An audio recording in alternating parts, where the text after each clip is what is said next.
तो जो दीर्घ स्वर संधि है इसका जो सूत्र भी आप लोगों ने पढ़ा, अक स्वर्ण दीर्घ। अक स्वर्ण दीर्घ का मतलब है कि अक एक प्रत्याहार है और अक प्रत्याहार में आने वाले जितने भी वर्ण हैं उनका दीर्घ रूप हो जाता है, उनका बड़ा रूप हो जाता है। तो अब यहाँ पे हम जो है इसके उपनियम पढ़ेंगे। जैसे यहाँ पे अ का भी आप देखे हैं, अ का क्या हो जाएगा, अ का आ हो जाता है, छोटी ई का बड़ी हो जाता है, छोटा ऊ का बड़ा ऊ हो जाता है, री का बड़ी री हो जाता है और ली का ल हो जाता है। तो ये जो चार पांच जो आपको वर्ण दिखाई दे रहे हैं इसके आधार पर हम जो है पांच उपनियम बनाएंगे, पांच उपभेद बनाएंगे। जैसे पहला उपनियम हो जाएगा उपनियम नंबर क। उपनियम जो होगा वह क। तो उपनियम क क्या है कि यदि पहले वाले पद में, यदि पहले पद में अ या आ आए, इसके बाद दूसरे पद में अ या आ आए तो दोनों के स्थान पर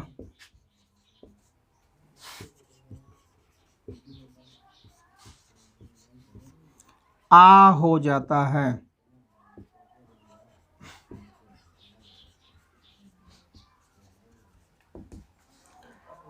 यदि प्रथम पद में अ आए अथवा आ आए, इसके बाद दूसरे पद में अ आए अथवा आ आए, तो उन दोनों के स्थान पे जो वर्ण निकल कर आएगा वह हो जाएगा आ।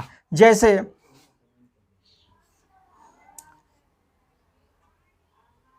राम धन अवतार, राम धन अवतार। तो राम धन अवतार, राम शब्द में आप यहाँ देख रहे हैं अ आया है, इसके बाद अवतार शब्द में आप देख रहे हैं अ आया है। यानी पहले वाले पद में अ आए चाहे आए, इन दोनों के स्थान पे जो होगा वह आ हो जाएगा। तो अ प्लस अ मिलकर क्या बन जाएंगे, आ। प्रथम पद में अगर यहाँ पे अ आए, इसके बाद दूसरे पद में अ आए, तब भी क्या होंगे, आ हो जाएंगे। अगर प्रथम पद में आ आता है, इसके बाद दूसरे वाले पद में आ जाए, तब भी ये हो जाएगा आ। अगर यहाँ पे अ आए प्लस दूसरे पद में आ जाए, तब भी ये मिलकर बन जाएंगे आ।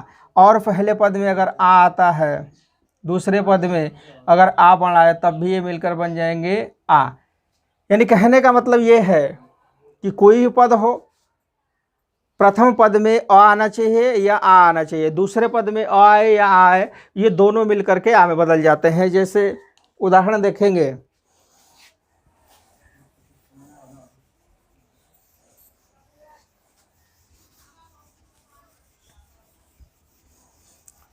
उदाहरण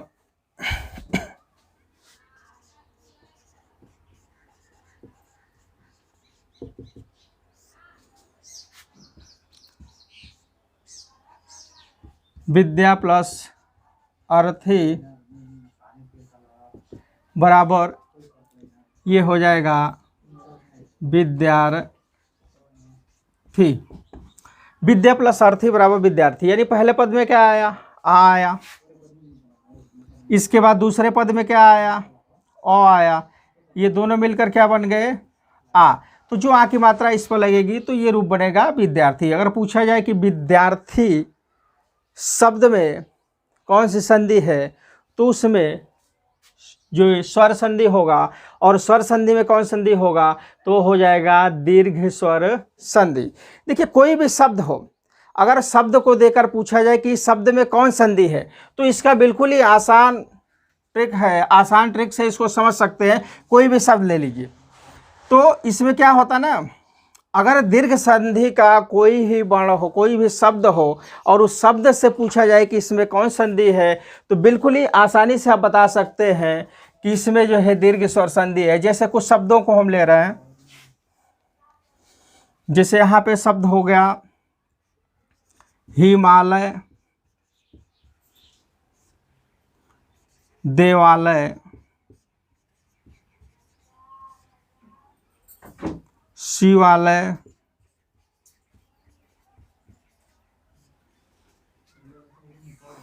विद्यार्थी, शरणार्थी,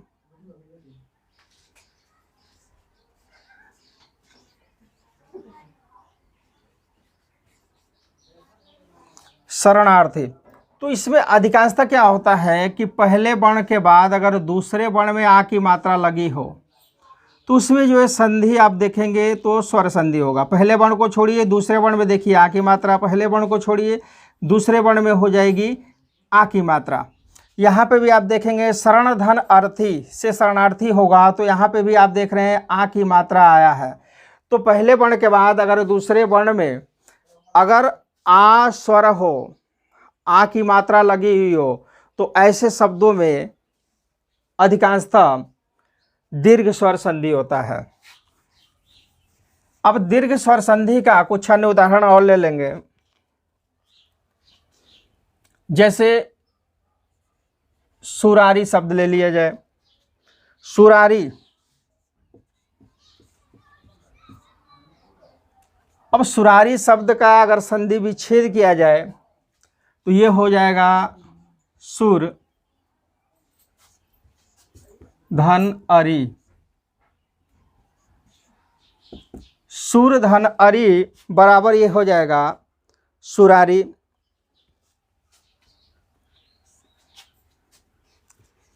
हिमालय शब्द को लिया जाए तो ये हो जाएगा हिम प्लस आलय बराबर ये हो जाएगा हिमालय। तो यहाँ पे आप देखेंगे अ प्लस अ उपनियम में हो जाएगा अ प्लस अ बराबर ये आ हो जाएगा। उसी तरह यहाँ पे अ प्लस आ बराबर ये भी हो जाएगा आ।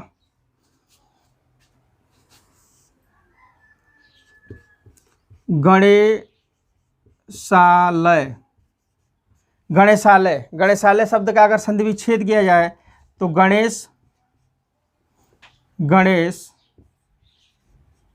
धन आलय अर्थात गणेश जी का घर। तो गणेशालय शब्द में अगर पूछा है कौन संधि है तो गणेश धन आलय बराबर गणेशालय। तो यहाँ पे भी आप देखेंगे गणेश में क्या है, गणेश, स में क्या है आ, आलय में क्या है आ। तो आ प्लस आ बराबर ये हो जाएगा आ। इस तरह से जो पहला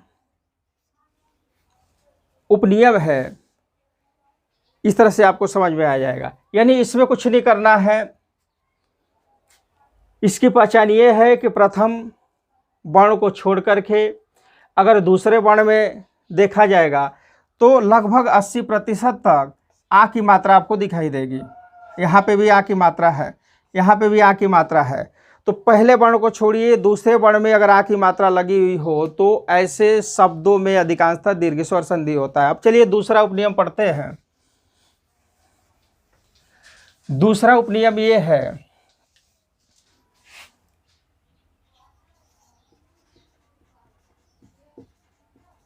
दूसरा उपनियम यदि पहले पद में अ आए, छोटी आए, यदि पहले पद में छोटी आए या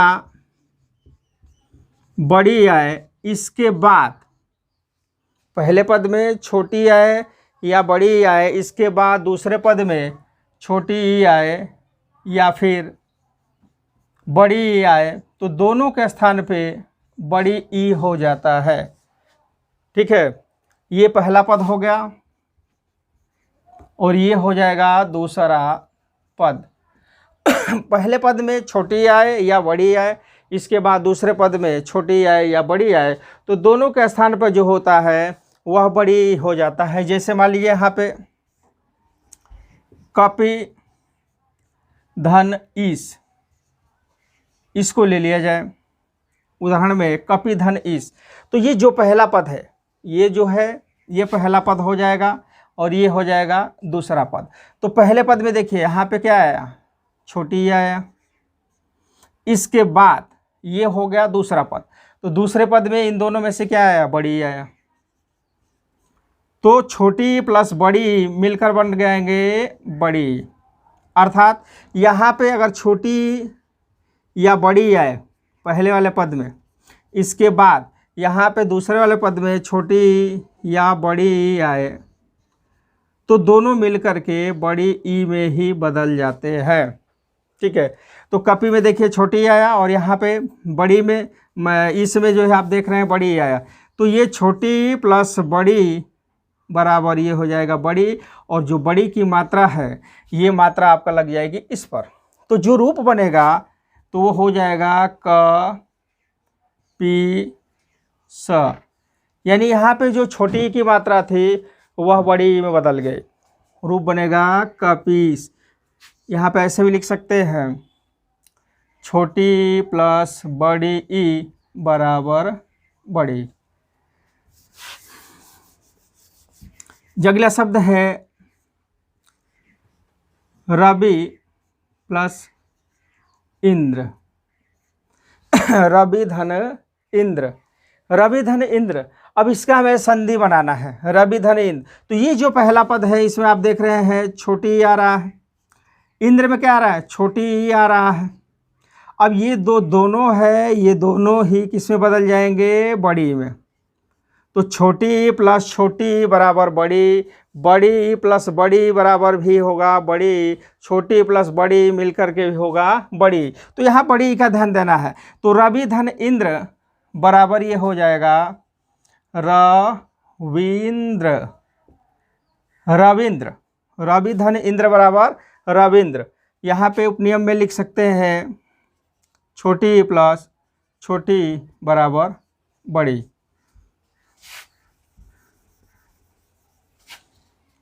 मुनि धन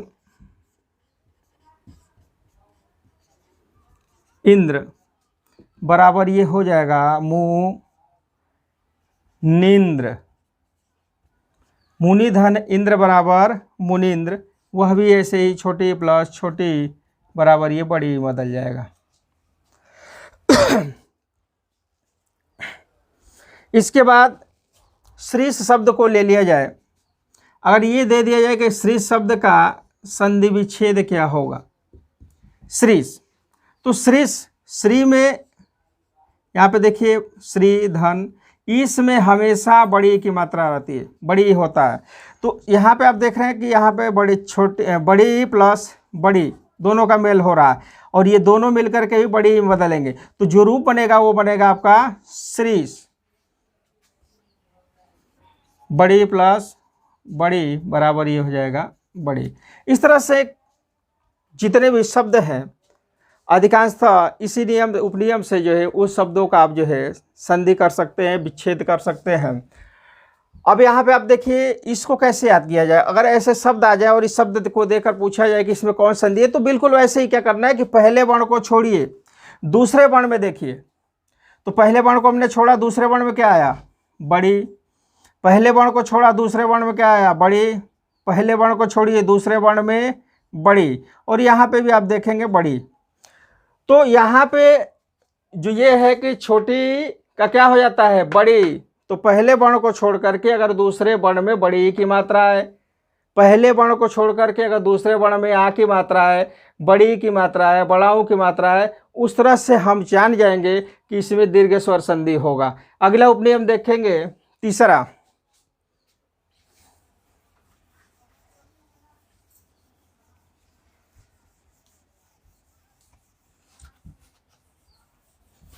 तीसरा उपनियम होगा कि पहले पद में, और ये हो जाएगा दूसरा पद, पहले पद में अगर छोटा ऊ आए या बड़ा ऊ आए, इसके बाद दूसरे पद में छोटा ऊ आए या बड़ा ऊ आए, तो उन दोनों के स्थान पर बड़ा ऊ हो जाता है। जैसे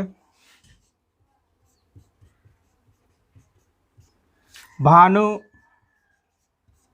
धन उदय, भानु धन उदय। तो यहाँ पे भानु जो शब्द है यह पहला पद हो गया, उदय जो शब्द है ये दूसरा पद हो गया। तो भानु शब्द के अंत में आप देखेंगे तो आपको एक स्वर दिखाई दे रहा होगा छोटा ऊ। उदय में कौन सा है? छोटा ऊ। ये दोनों मिलकर किस में बदल जाएंगे? बड़ा ऊ। बड़ा ऊ की मात्रा ये होती है और ये मात्रा इस पर लग जाएगी, क्योंकि इसके और इसके इन दोनों के स्थान पर बड़ा ऊ हुआ है, और ये जो बड़ा ऊ की मात्रा है यहाँ पे लग जाएगी और ये हट जाएगा, क्योंकि ये और ये दोनों मिलकर के इस वर्ण के को उत्पन्न किए हैं। तो यहाँ पे देखेंगे कि यहाँ से छोटा ऊ हट गया और यहाँ से भी छोटा ऊ हट गया, और ये बदल जाएंगे किसमें? बड़ा ऊ में। तो ये रूप बनेगा भानु, ये रूप बनेगा। ये जब यहाँ पे मात्रा लगेगी तो क्या बन गया? भानु। और ये जो ऊ है ये भी हट जाएगा, क्योंकि इसके भी स्थान पे ये हो गया है। तो क्या बचा? बस दय। तो यहाँ पे जोड़ देंगे दय। तो जो रूप शब्द बनेगा वो होगा भानुदय। तो भानुदय शब्द का में आप देखेंगे छोटा ऊ प्लस छोटा ऊ बराबर ये हो जाएगा बड़ा ऊ। एक और शब्द लेंगे, लघुर्मी शब्द को लघु धन उर्मी, लघु धन उर्मी रूप बनेगा। रूप जो इसका बनेगा वो होगा लघुर्मी। यहाँ पे देखिए लघु शब्द में छोटा ऊ है, ठीक है। हमने बताया आपको कि अगर पहले पद में छोटा ऊ आए या फिर बड़ा ऊ आए, इसके बाद दूसरे पद में छोटा ऊ आए या फिर बड़ा ऊ आए, दोनों के स्थान में बड़ा ऊ हो जाता है। तो लघु में आप देख रहे हैं छोटा ऊ, और उर्मी में क्या है? बड़ा ऊ है, और ये दोनों मिलकर के, ये जो दोनों वर्ण है ये मिलकर के बड़ा ऊ में बदल जाएंगे, और ये जो बड़ा ऊ की मात्रा है यहाँ पे लगेगी। तो यहाँ पे जब लगेगी तो ये हो जाएगा लघु, और ये ऊ जो है ये हट जाएगा, क्योंकि इसके स्थान पे इसका निर्माण हुआ है। तो रूप क्या यहाँ बचा? मी। तो ये हो जाएगा लघुर्मी।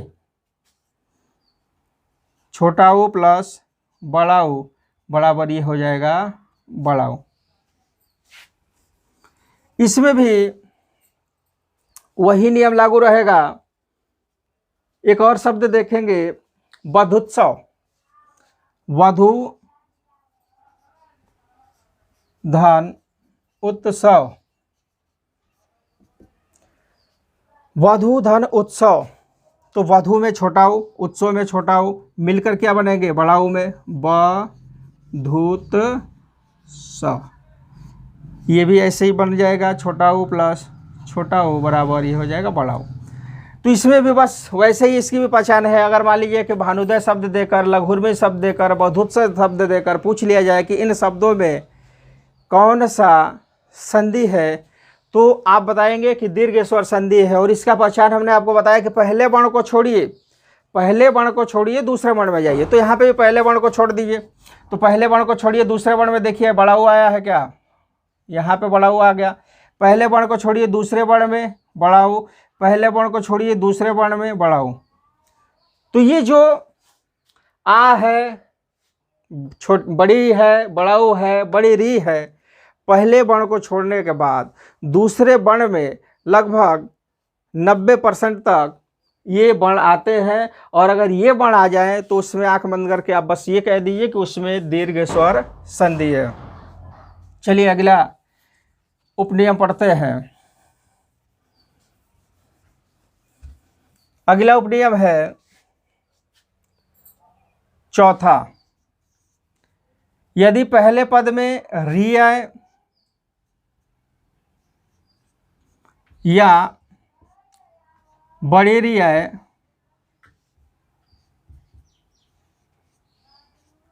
इसके बाद दूसरे पद में री आए या बड़ी री है, तो दोनों के स्थान पर बड़ी री हो जाता है। पहले पद में अगर छोटी री आता है या बड़ी री आता है, दूसरे पद में छोटी री आए या बड़ी री आए, दोनों के स्थान पर बड़ी री हो जाता है।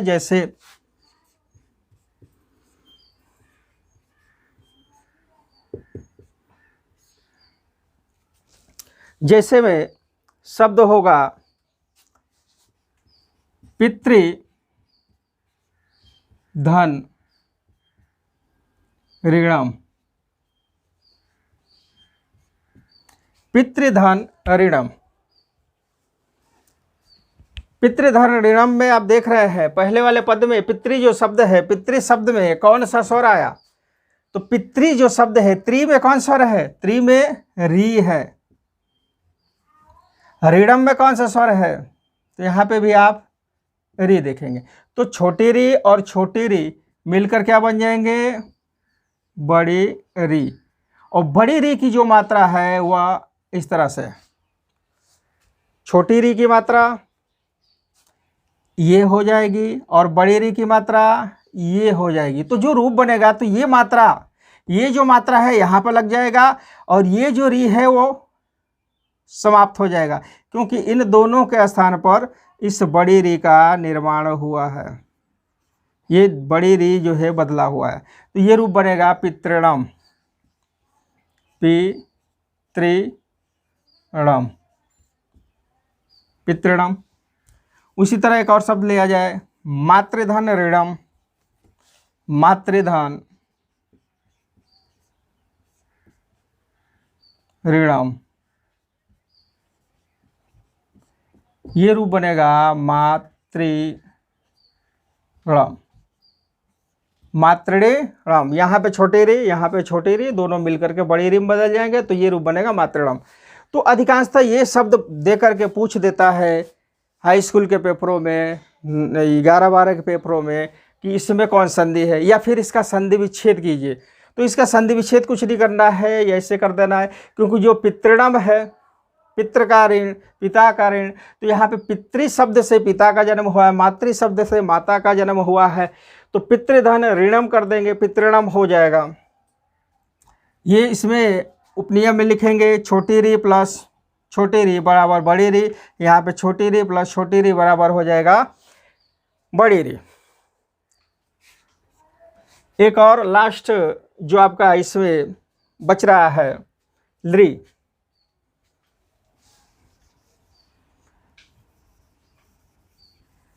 लृ वर्ण जो 5वां उपनियम में हम पढ़ेंगे, यदि पहले वाले पद में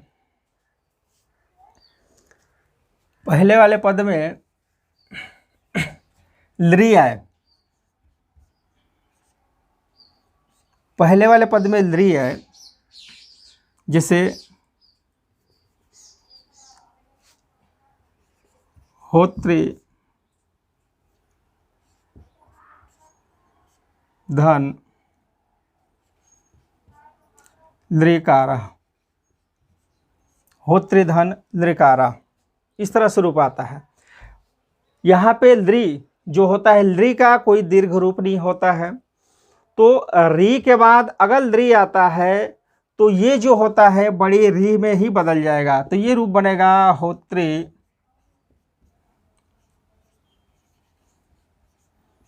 होत्रिकारा।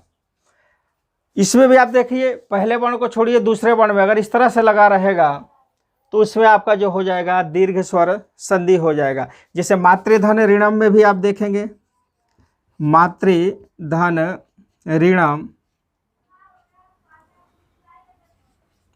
ऋणम, ये जो अभी पढ़े हैं मातृणम, तो पहले वर्ण को छोड़िए, दूसरे वर्ण में अगर इस तरह का मात्रा लगा हुआ है तो उसमें 90% तक जो है आपका दीर्घ स्वर संधि होता है।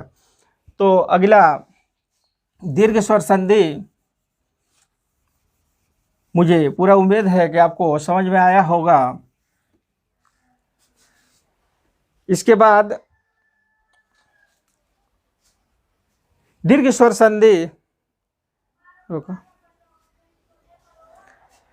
तो आज हम लोगों ने दीर्घ स्वर संधि के बारे में पढ़ा, दीर्घ स्वर संधि का सूत्र एवं उदाहरणों के बारे में पढ़ा। मुझे पूरा विश्वास है कि आपको समझ में आ रहा होगा। आने वाले समय में हम ऐसे ही रोज व्याकरण संबंधित वीडियो आपके पास भेजेंगे। अभी बहुत से बच्चों का डिमांड आया कि सर जो है हिंदी नहीं पढ़ा रहे हैं, तो हिंदी का भी क्लास 1-2 दिन में स्टार्ट किया जाएगा और पार्ट वाइज, चैप्टर वाइज आप लोगों को हिंदी की क्लास भी पढ़ाया जाएगा। मेरा उद्देश्य यही है कि पद के साथ साथ आप व्याकरण का भी ज्ञान रखें, क्योंकि किसी भी भाषा को सुचारू रूप से जानने के लिए हमारे पास व्याकरण का ज्ञान होना अति आवश्यक है। तो व्याकरण और जो आपका हिंदी का टॉपिक है, जो पद है या गद है, वो भी चलेगा। इसी आशा और विश्वास के साथ मैं ये जानता हूँ कि आप लोग हमारे वीडियो को पसंद कर रहे होंगे, लाइक करेंगे, शेयर करेंगे और कमेंट करेंगे, तथा इस कोरोना जैसी वैश्विक महामारी में घर बैठ कर के लाभ उठाएंगे। इसी आशा उम्मीद के साथ मैं पुनः एक बार से फिर से आपको कहना चाहता हूँ कि अगर यह वीडियो पसंद आए तो अधिक से अधिक सब्सक्राइब करें। धन्यवाद। जय हिंद।